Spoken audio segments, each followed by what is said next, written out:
Hello guys, kausapin po natin si Kuya, tanungin ko siya haha. Ayan si Kuya, oh, ayan si Kuya. Kuya, ano pangalan mo, Kuya? Yung ban po. Ayan, lang po, Kuya. Ayan po yung tagaluto dito sa Ella Road. So, kita nyo naman, oh. Ayan guys, ang dami niluluto ni Kuya, near ready na isa lang lahat, kasi madaming customer sila mamaya. At unang-una na kami dun haha.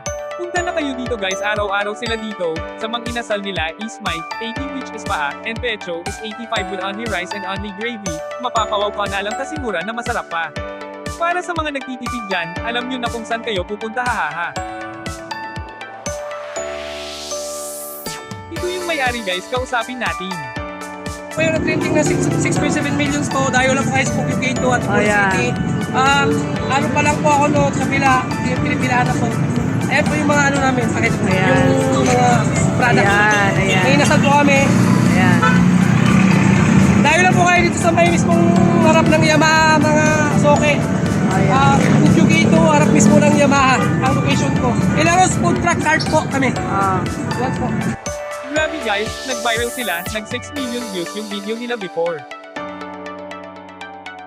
Ito guys, so pinapakita pa ni Kuya kung gaano kalaki yung mga inasal nila, sulit grabe guys, 85 lang pero kita nyo naman sulit na sulit, meron pa silang 5 klase ng gravy, diba guys grabe, sulit na sulit talaga sobra, kasi only gravy na sila. Nakakatuwa guys lalo't approachable sila, and talagang mag-e-enjoy ka kumain dito sa Ella Rods, ang ganda pa ng assistant nila, hihihi.